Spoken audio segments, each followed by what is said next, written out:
El misterio de Belicena Vilca. Libro segundo, la carta de Belicena Vilca. 16º día. Sobre el Papa Benedictino Gregorio I, el creador del canto gregoriano, caben agregar dos cosas.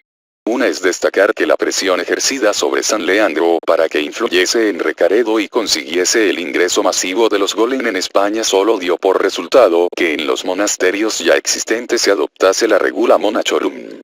Y la otra es notar que su decisión, tomada en combinación con San Columbano Golem, de enviar en el año 596 al monje San Agustín y 39 benedictinos a Gran Bretaña, obedecía a la necesidad de reemplazar provisoriamente a los irlandeses en la tarea evangelizadora. Aquella partida llevaba el cometido de evangelizar a los anglos y a los sajones que no hacía mucho habían conquistado la isla. Según San Columbano y otros Golem, estos pueblos, de sangre muy pura, manifestaban natural predisposición contra los celtas y especialmente contra los irlandeses. Solo respetarían a otros germanos o a los romanos. Ellos tendrían que realizar la tarea, pues, una vez evangelizados, ya habría tiempo para que los Golem se infiltrasen y se apoderasen del control de la Iglesia británica. En el año 600 el Bredualda de Gran Bretaña era el rey Ethelberto de Kent, cuya esposa, princesa de los francos y ferviente católica, favorece la conversión por los romanos de San Gregorio, pese a que tenía junto a ella a un obispo franco y algunos sacerdotes de su pueblo. El éxito es grande. El rey y el pueblo se bautizan y en Canterbury se funda un monasterio benedictino con jerarquía de obispado. Luego le siguen Essex, Londres, Rochester, York, etc. 40 años después los Golem estarán penetrando en los monasterios anglosajones desde la céltica Escocia, apoyados por el rey Oswaldo de Northumbria. Incorporados como maestros en los monasterios benedictinos a los Golem, les resultará más fácil convencer a los anglosajones ya cristianos sobre la bondad de sus intenciones. Empero, durante muchos años, la voz cantante será llevada por monjes no irlandeses, tales como el griego Teodoro de Tarso y el italiano Adriano. San Beda, el venerable, muerto en el año 735, lleva el monasterio benedictino de Yarrow a su más alto grado de esplendor. Talleres donde se enseñan los más variados oficios, escuelas religiosas, granjas monacales, copiado y traducción de documentos, instrucción musical, etc. De los monasterios benedictinos anglosajones saldría una invalorable ayuda para los planes de los Golem en la persona de los monjes misioneros británicos, que serían mucho mejor recibidos que los irlandeses en los reinos germánicos. Baviera, Turingia, Franconia, Frisia, Sajonia, Dinamarca, Suecia, Noruega, etc., verían pasar por sus tierras a los monjes anglosajones. El mayor exponente de esta corriente inglesa benedictina fue, indudablemente, San Bonifacio.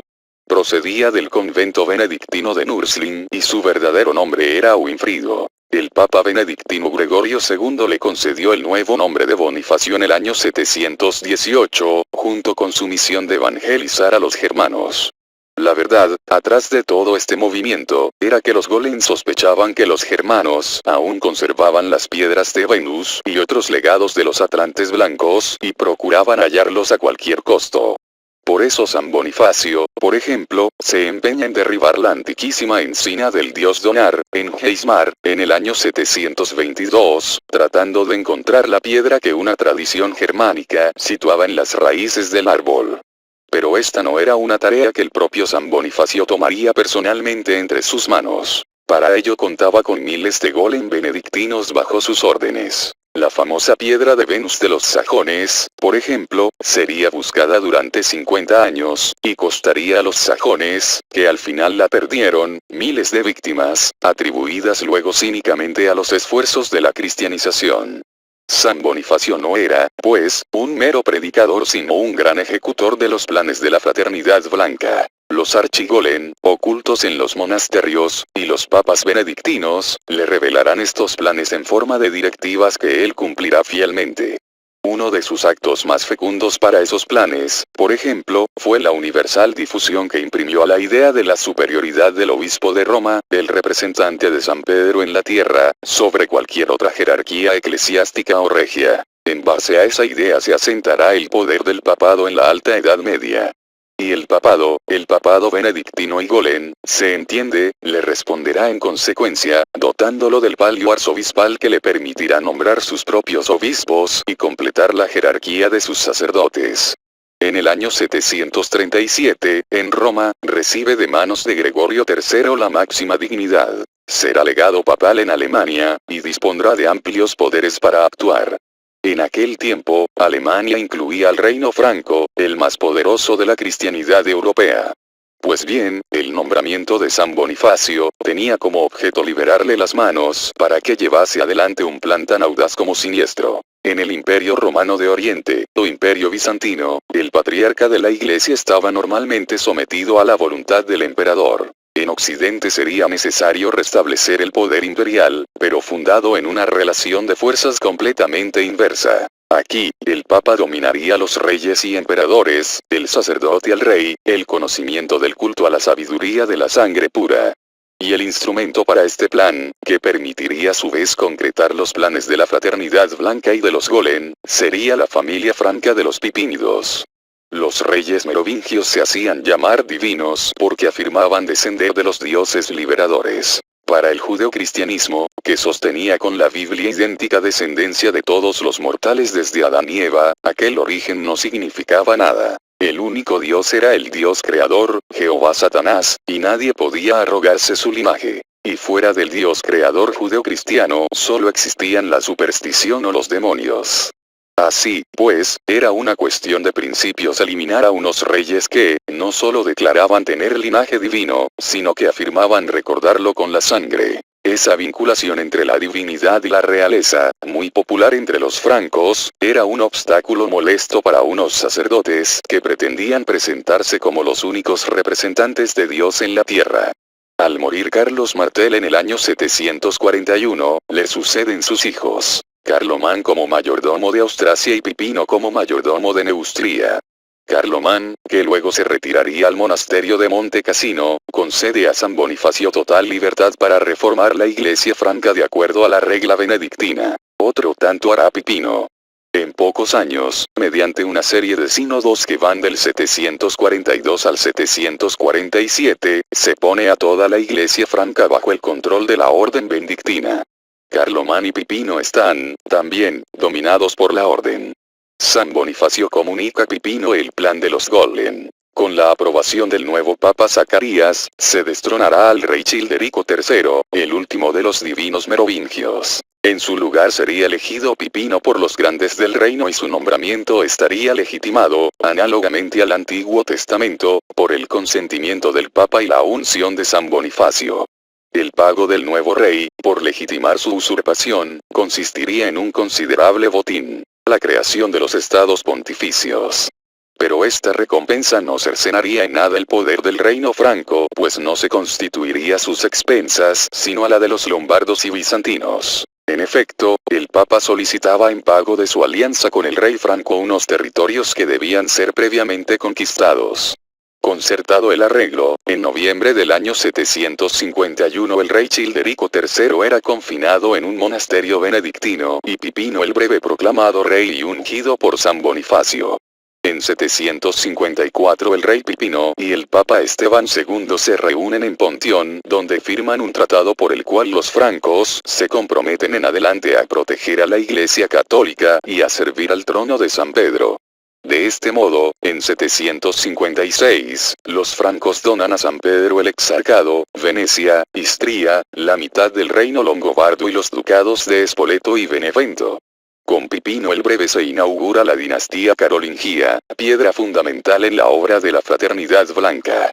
De lo expuesto, se trasluce con claridad que la corte y todos los resortes del Estado franco estaban copados por la orden benedictina. No será difícil imaginar, entonces, en qué clase de ambiente se educarían sus nietos y familiares, y cuáles las creencias que se les inculcarían sobre la antigua religión pagana de los germanos y sus dioses ancestrales. En vista de esto, habrá que reconocerle a Carlos el Magno el haber hecho todo lo posible por convertirse en judeocristiano y cumplir con el plan de los Golen. El fruto de los siglos de paciente y reservada labor obtenido en los monasterios benedictinos pudo observarse en la corte carolingia, especialmente en la denominada Escuela Palatina. A esta escuela concurría personalmente el emperador con sus hijos e hijas, su guardia personal, y otros miembros de la corte, a escuchar las lecciones que impartían los sabios benedictinos llegados, en muchos casos, desde monasterios lejanos. De Italia vinieron a Aquisgrán Pablo de Pisa, Paulino de Aquileia, Pablo Diácono de Pavía, etc. De España vino uno de los señores de Tarsis con la misión de espiar la marcha de la conspiración Golen, trayendo a su regreso desalentadoras noticias sobre la magnitud y profundidad del movimiento enemigo. Se llamaba Tidulfo de Tarsis y fue famoso por su libro escrito en la escuela palatina, titulado De Espíritu Santo Belli Potens. No obstante estas procedencias, la gran mayoría de los maestros eran irlandeses y anglosajones, es decir Golen y secuaces de Golen.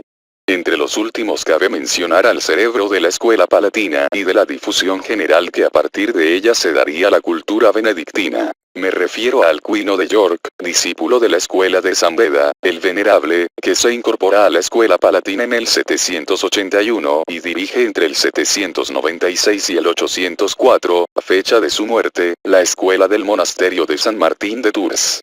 Su escuela palatina es el foco del llamado reconocimiento carolingio, al que contribuyen eficazmente sus obras, de inspiración clásica y neoplatónica, y basadas en conceptos de Prisciano, Donato, Isidoro, Beda, Boecio, tales como de Ratione y Animae, o sus famosos manuales que rigieron durante siglos la educación europea. Gramática, de ortografía, de retórica, de dialéctica, etc. De la escuela palatina salen las ideas para la encíclica de Literis Colendis, cuyas resoluciones aprobadas por Carlomagno tenían fuerza de ley y ordenaban la creación, en todos los monasterios y catedrales, de escuelas para sacerdotes y legos. En ellas se debería enseñar el trivium, el quadrivium, la filosofía y la teología.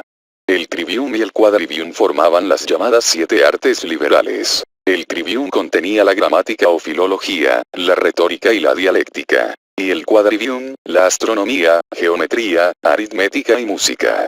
Desde luego que la enseñanza de tales materias estaba a cargo de los monjes benedictinos, quienes se habían preparado para eso durante 200 años y eran los únicos que disponían de suficientes maestros y material clásico con que cumplir la orden real, que ellos mismos habían inspirado.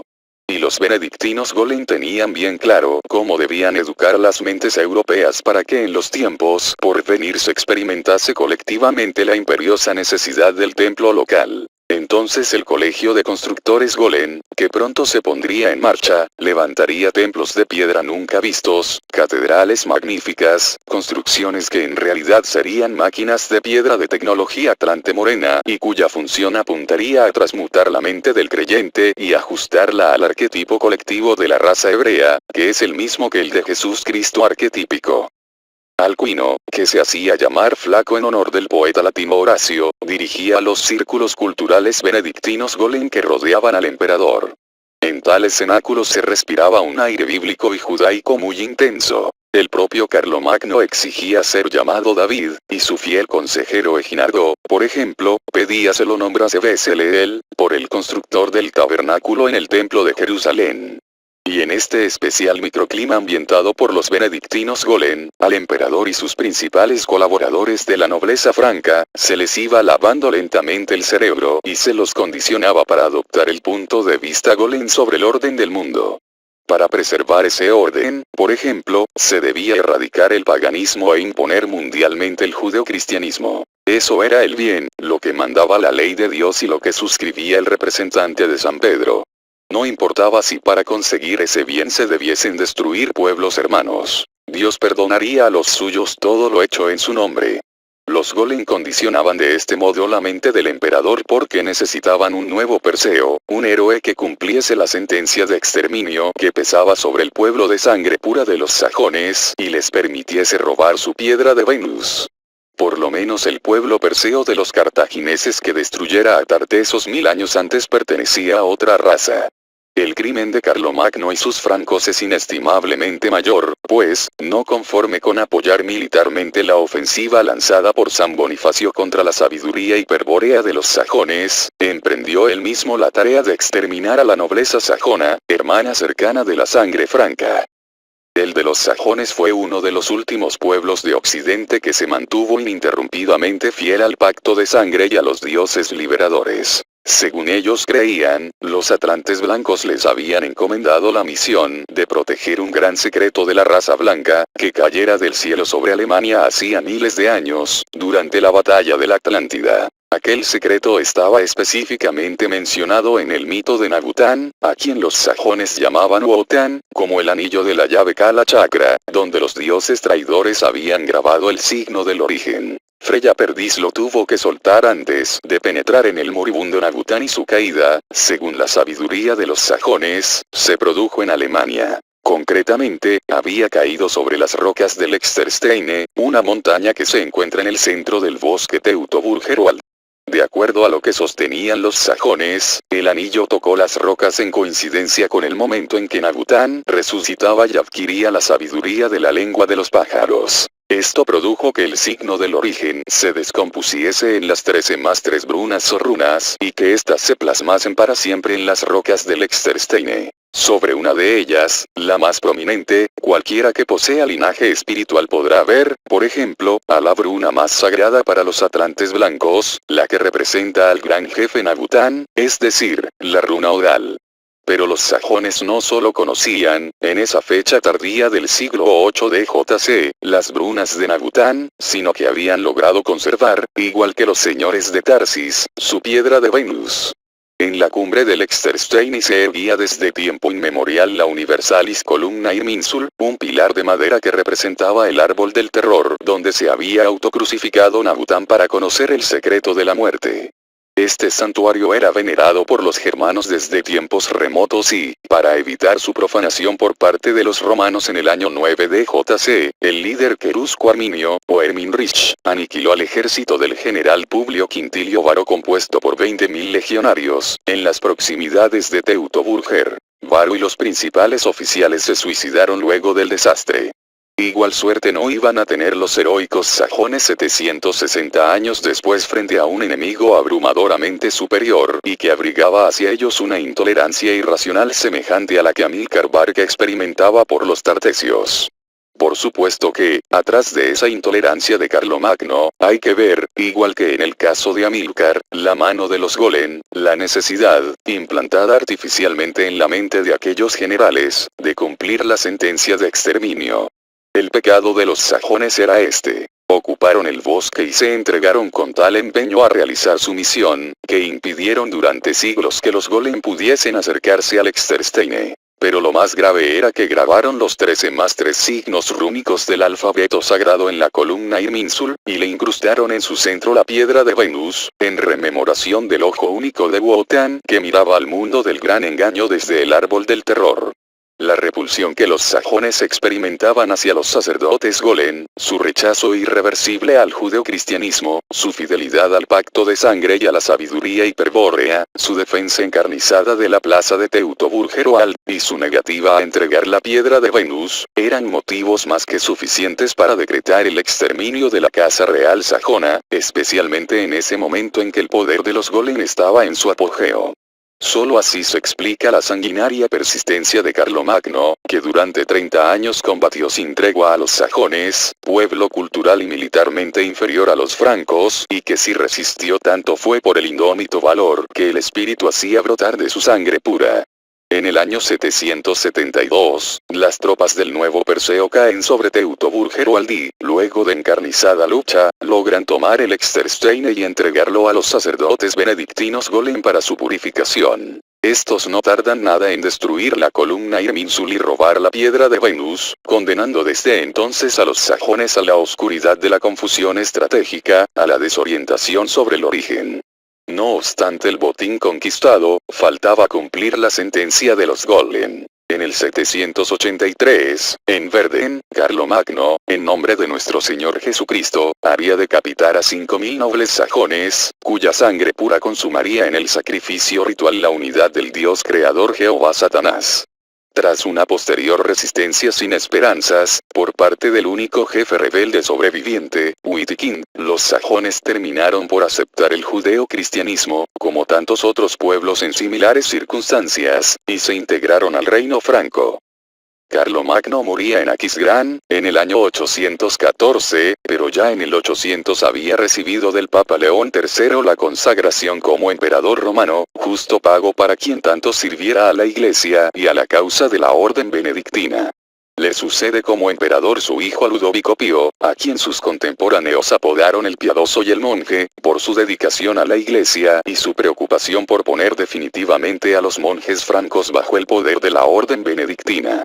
Apenas 3 años después de su coronación imperial concreta ese anhelo de los Golen en el sínodo de Aquisgrán del año 817, en el que se acuerda imponer la regla benedictina a todos los monasterios de los dominios francos, es decir, a lo que pronto sería el Imperio Romano Germano. Parte de España, Francia, Alemania, Dinamarca, Suecia, Frisia, Italia, etc. Con la sanción de aquella ley imperial, el poder de la orden quedó consolidado lo suficiente como para que los Golen no pensaran en otra cosa, los siguientes 270 años, que en llevar a la perfección el colegio de constructores de templos.